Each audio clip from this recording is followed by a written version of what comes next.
Hey guys, welcome back to Check Your Leader TV, and today we're continuing with our playtesting of Give Fire.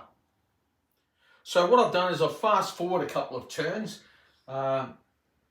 Both these parliamentarian subordinates, number 2 and number 3, have been activated, and they've done full moves with their brigades directly to their front, except for this brigade here is pulled up a little short as they come into contact with some linear terrain.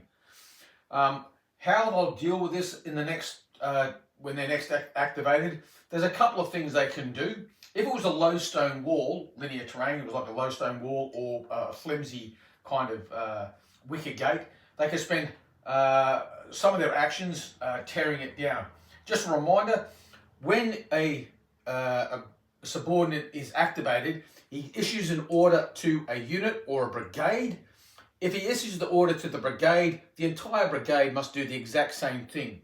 If he issues an order to a battle line, which is 2 units or more that are side by side part of a brigade, then that battle line must behave exactly as if the brigade had been given the order. Both units in the battle line must do exactly the same thing. Or he can issue an order to individual units. Now, regardless whether it's given to a brigade, a battle line, or individual units within, each unit has 2 actions. They can use their action to move and shoot, or shoot and move, and there are negatives for doing that in regards to their firing, or they can do a complete move, or they can do a complete shoot. They can also use actions to conduct rallying, restoring fire discipline or fire control, or they can use actions to do things like tear down walls, fire a village, plunder, things like that. So we've done, as I said, both of these brigades have been activated, and we're now about to draw another token. And the next token out is the second event token. Now, as we said in, I think it was part 1, or it might have even been part 2, what we do now is whenever an event token comes out, we dice for it. Now, the parliamentarians won the first order token, which means the royalists, who will be the grey dice, they get a +1 to their roll. So they've rolled 1, and the parliamentarians have rolled 1, but these guys have got a +1. So they go up to 2. The parliamentarian commander, if he had not already been activated and used his order token, he could attempt to grasp the nettles and he could re-roll that. But he can't, so this order token goes to the royalists. So as I said in the previous video, when the order token comes out, the random event token comes out,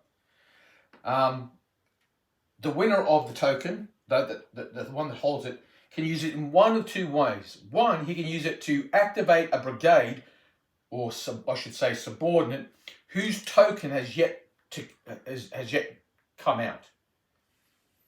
The other thing he can do is he just rolls on a random event table, and there's 10 events, and he gets what he gets. In this case, what he's going to do is he's going to use it to activate the second subordinate and his brigade. So what we do is that we dive into the bag, we find the appropriate token, blue 2, it comes out, and now just as if his token was drawn, he can now activate. So what he's going to do, he's looking at this.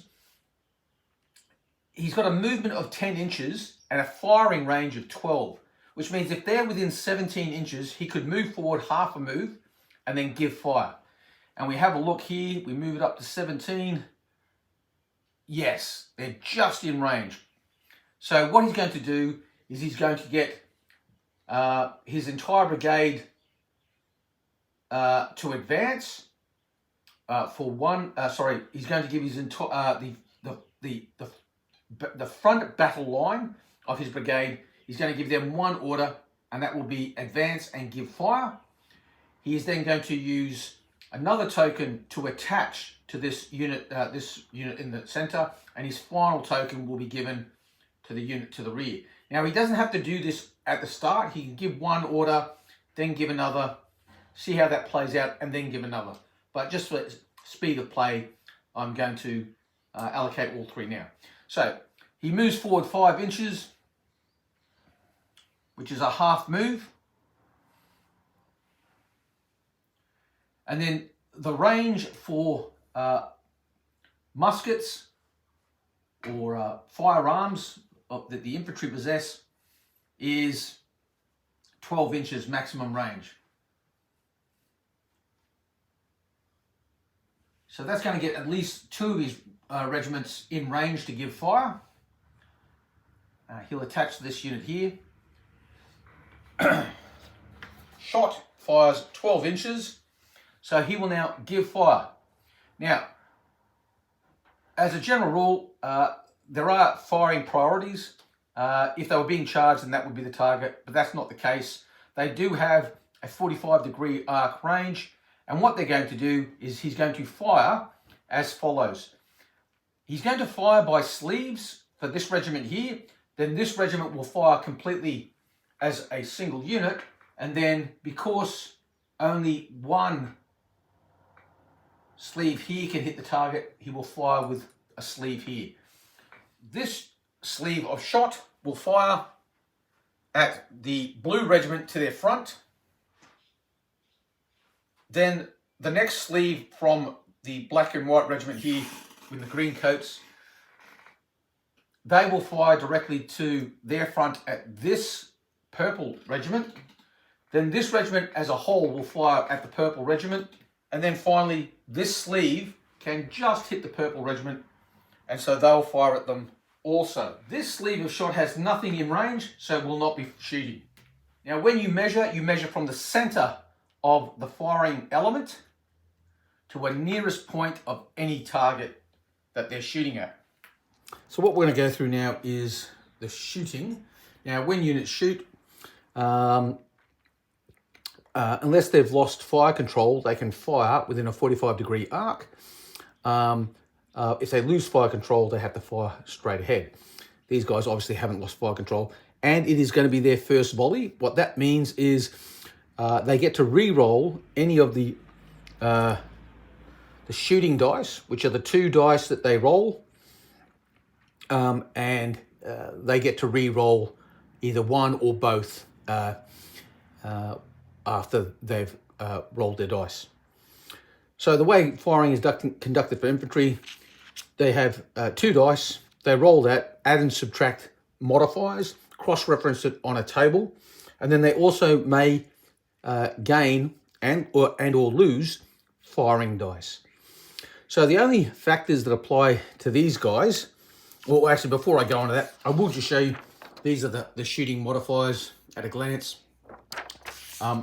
You can see them just here. Okay.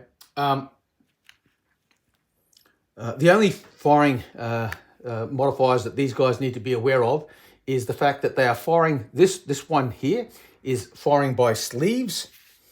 Okay. So, and these regiments are veterans. Actually, the more I look at it, what I will do is actually, rather than fire by sleeve here, regimental volley and sleeve, what we'll do is we'll fire by a regiment of shot this way, regiment of shot this way, and then a sleeve here. That's a fairly good representation of how shot would be delivered or can be delivered. Right. They get their shooting dice. They're a veteran regiment, so they gain a firing dice. However, they have moved and fired. So it's a -2 to their dice here. So they roll their dice. They've not hit with a firing dice, and they've rolled a 4 and a 3. They're going to re-roll the 3 because this is first fire, hoping to do better. They haven't. They've still got 3. So that takes them down to a result of 5, and a 5 is 1 hit. So they have 1 hit on this unit here. Now, this regiment is going to fire at them, and it's exactly the same situation. A -2 for moving and firing, but a firing dice, because they're veteran, and they get to re-roll because this is their first fire.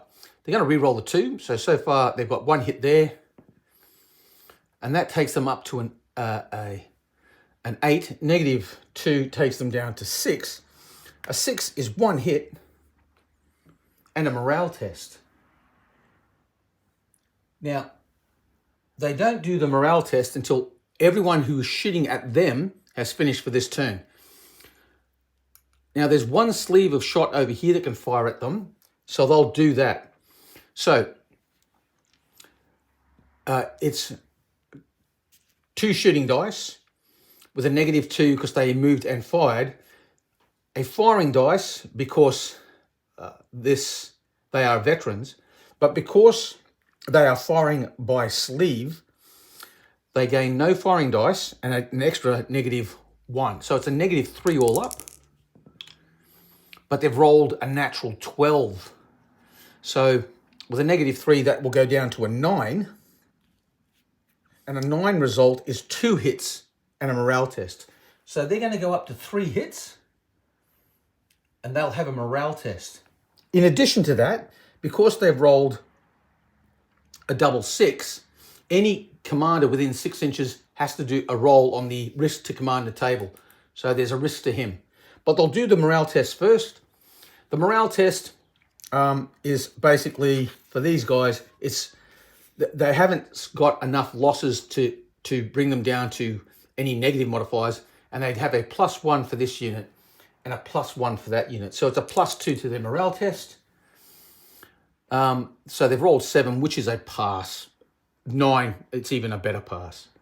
Now, however, we roll on the risk to commander table. And he's rolled an 11, which means he's fine. Now, this subordinate still has 1 order token left, which he will give to this unit because it is within command range. And then this unit has its 2 actions, and it's going to simply move a half move, but maybe a little bit more than a half move. It'll go a little over half, which is both actions. And it'll move up to that point just there. And that concludes the orders and activations for subordinate commander number 2 and his brigade of veterans. Okay, so now we draw tokens from our mug. So the next one out is parliamentarian number 1, but he's already been activated this turn. He was activated out of sequence by the parliamentarian commanding general. So that just leaves 2 tokens left. The last token is doesn't get drawn, and they don't get to get activated this turn. So the next one out is the Royalist Commander, Army Commander, number 5, which means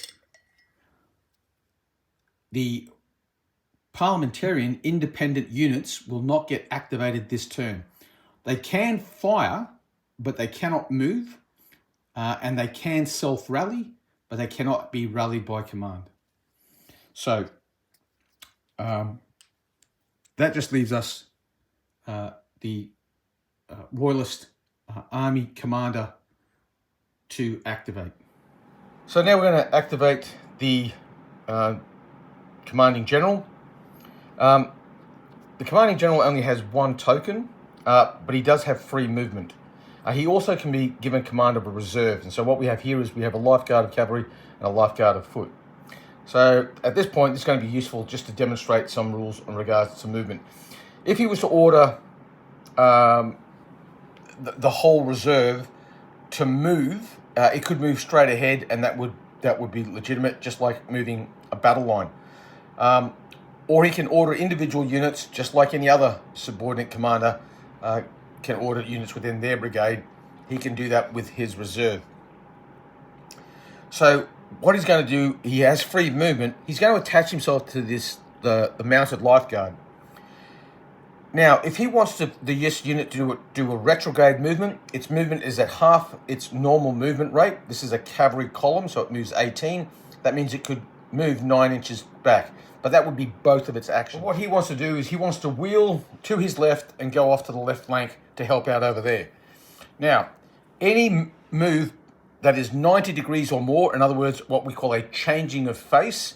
So if he was to turn 90 degrees, that's his both actions, his full movement. If he turns up to 45 degrees and moves, the wheel of up to 45 degrees is free. So he can go 44 degrees and then go 18 inches.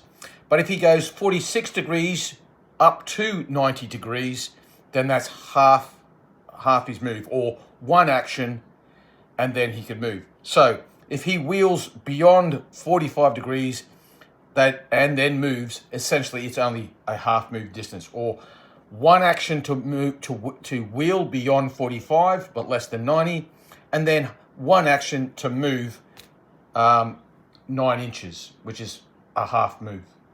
So that's what we're going to do with Charlie Boy and his life guard.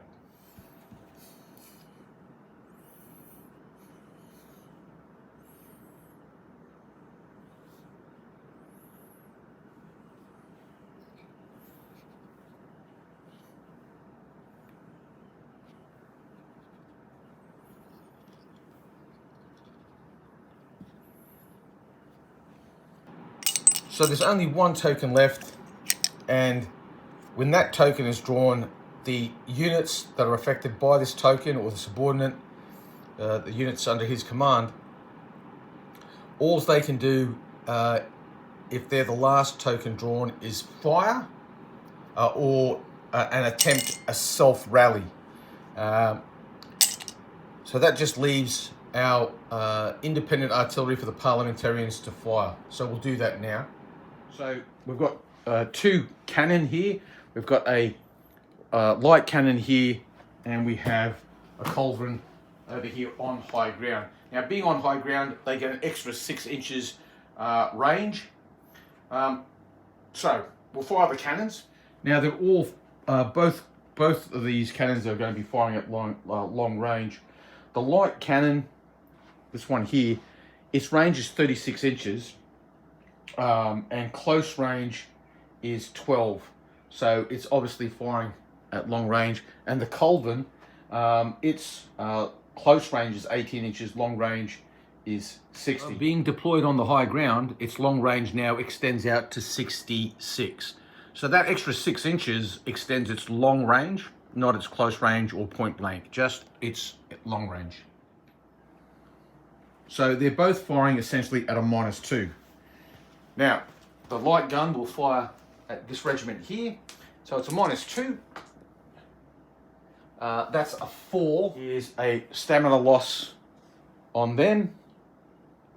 And for the culverin, -2. Okay, he's rolled a 9. That'll go down to a 7. 1 hit. Okay, so that's all the tokens either been drawn, except for obviously the last token's not drawn, but we've just gone through what happens with that. So now we go to the end phase. So what we do in the end phase is we check for victory conditions if they've been met. Obviously they haven't, we've only just started. So then we gather in all the tokens and they go back in the cup, and we remove all the smoke markers. Also, any unit that has not been activated at all can attempt a self-rally. So if there are units that were disordered and they have not been activated this turn at all, they could attempt a self-rally. Now, what I like to do is when I gather in the tokens, I actually get them all, I lay them all out, make sure I've actually picked them all up, because sometimes, because I put them down as I use them, they get lost in the clutter. What you could also do is, as you use a token, you just simply put it in a pile off to one side rather than put it down beside the unit. But whatever you do, make sure you've got all the tokens gathered up, and then you put them back into your receptacle, remove all the smoke, and start again. And that's what we'll do. So we can now see that all the smoke has been removed from the battlefield, all the tokens have been brought in, and we're now ready to go with turn 2. So we have our tokens in our cup and we draw them out, and the first one out is Parliamentarian 1. Subordinate number 1 is activated.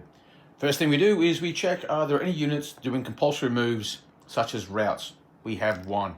So they'll do their 3d6 movement, and they're going 13 inches. Okay, so 13 inches towards the rear of the table, and that gets them to this point back here. So they're still on the table, and they've routed their 13 inches. Now, when they were routing, they were within 6 inches of these guys. They'll have to do a morale test.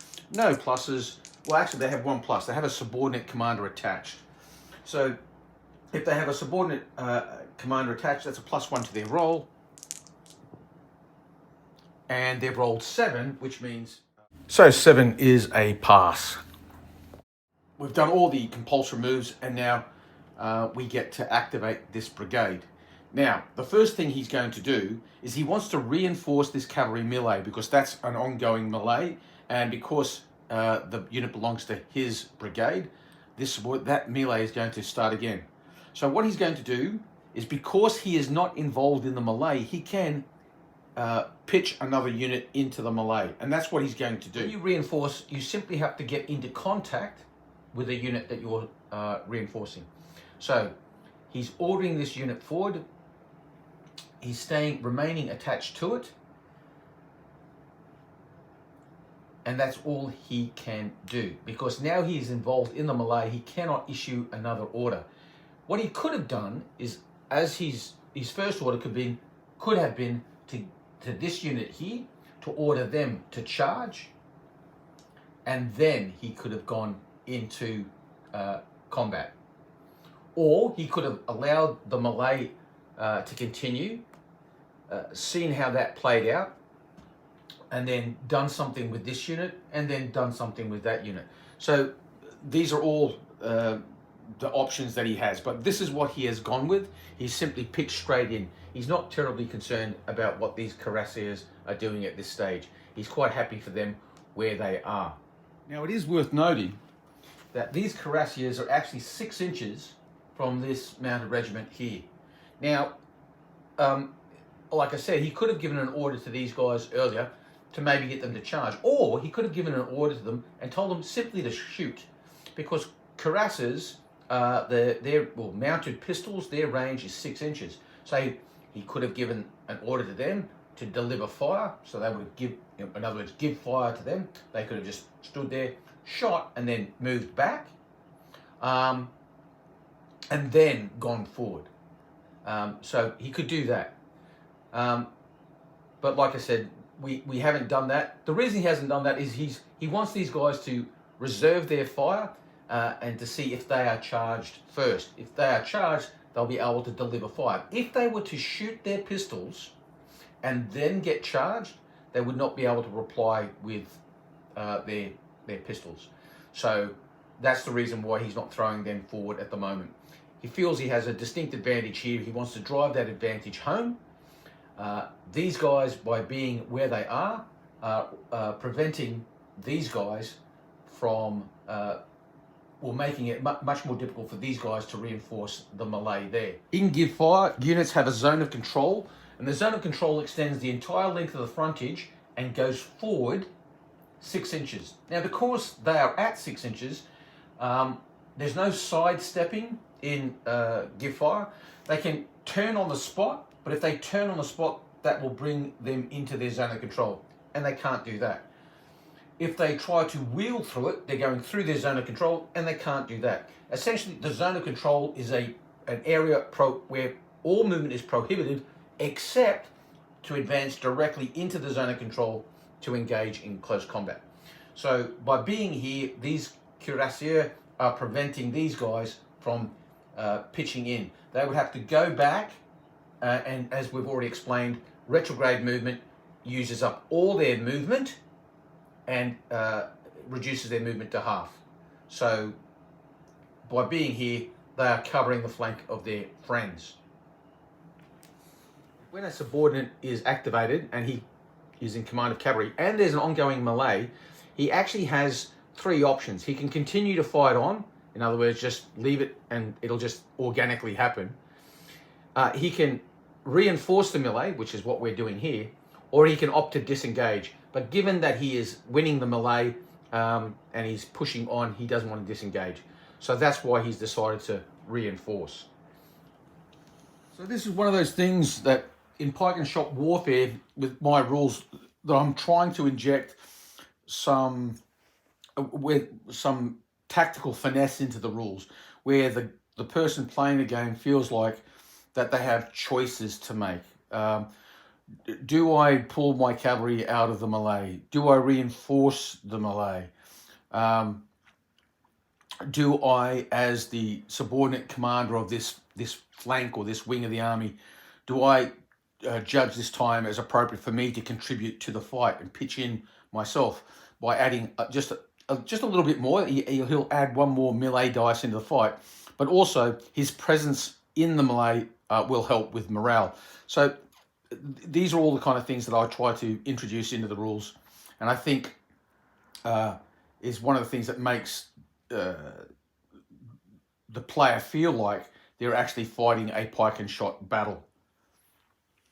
So, noting that we are in the playtesting phase of these rules, one thing I haven't decided yet is when a brigade or a subordinate is activated, and we're in this kind of situation, and the brigade commander decides to reinforce the melee, I'm still haven't decided yet whether I give the defender the option to disengage.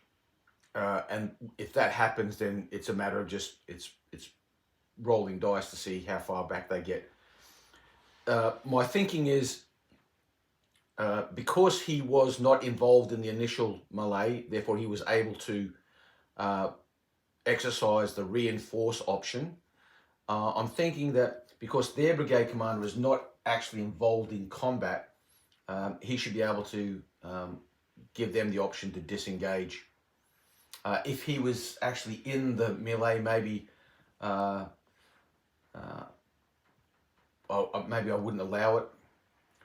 So it's one of those things I'm still contemplating for the play testers or anyone for that matter. If they think that the defending cavalry in this situation should be given the option to disengage, let me know.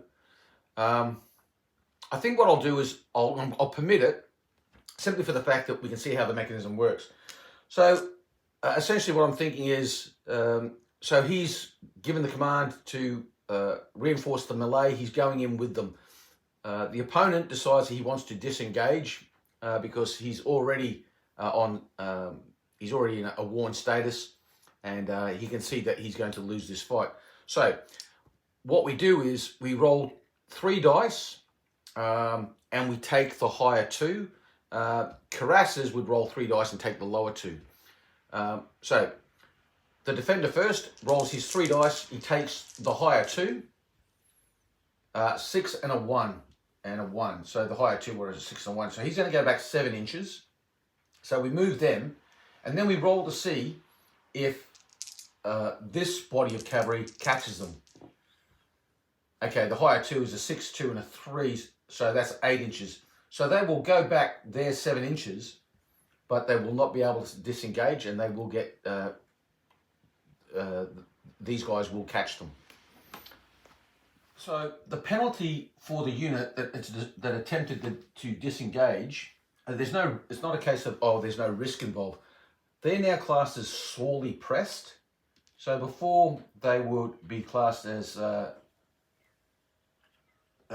suffering being pushed on or suffering a push on, but because they've attempted to disengage and not been successful in doing so, they're classed as sorely pressed. So what's the consequence for being sorely pressed? Well, if your opponent is pushing on, he gains a melee dice. If you are being sorely pressed, you lose a melee dice. So in the situation where you are sorely pressed, your opponent will gain a melee dice and you will lose 1. So what we'll do now is, now that that's been concluded, we will resolve the melee. So cavalry starts with 5 dice. They're not veteran or charging, and they're not pushing on. They don't have a general attached. They are disordered, so they lose 1 there, and they are worn, so they'll lose another. So they've got 3 dice there. Cavalry specific, they're not cuirassiers, and they are sorely pressed, so they'll lose another 1. So he's got 2 dice, and he's hitting on 5s and 6s, 4 5s and 6s. No hits at all. So now we look at the Parliamentarian cavalry. They start with 5 dice. They'll gain pushing on. So that's another dice for them there. They have a subordinate attached. Even though he's not in the right in the front rank, he's still there in the melee in general. They are disordered, so they're going to lose 1. They get half the dice rounding up of the unit that is reinforcing them. So that will take them up to another 3. So far it's 0, and this, if they get 4 hits or 4 melee victory points, it's very grim for the Royalist Cavalry. And they've got 1, 2, 3, 4, 5. So because these guys suffered a driven off result, they'll move back a full move, facing away, will be disordered, suffer 3 stamina losses, and they move an additional D6 inches. So they're going to go 18 plus 4 is 22 inches away. They go 6 inches directly back initially, and then off they go another 16. Now these guys, they will pursue after them a full move with a +1 inch modifier to their roll. So they roll a d6 as well, and then they add +1. So they're going to catch them, and they'll be hitting them from the rear. But the melee will not be continued this turn. You only ever fight a single melee with a single unit, or a single unit only fires 1 round of hand-to-hand combat per activation. So we'll do their movement now. So 6 straight back to this point here. So from old front to new front. So they're up to 10. So they are now a spent unit. These guys will catch them because they rolled higher. And regardless of the result, whether a win or loss, there is always a risk to commanders involved in hand-to-hand combat. But because they were victorious, they roll with he will roll with a +1. +1. That's 5, 6. So he survived, no problem. Okay.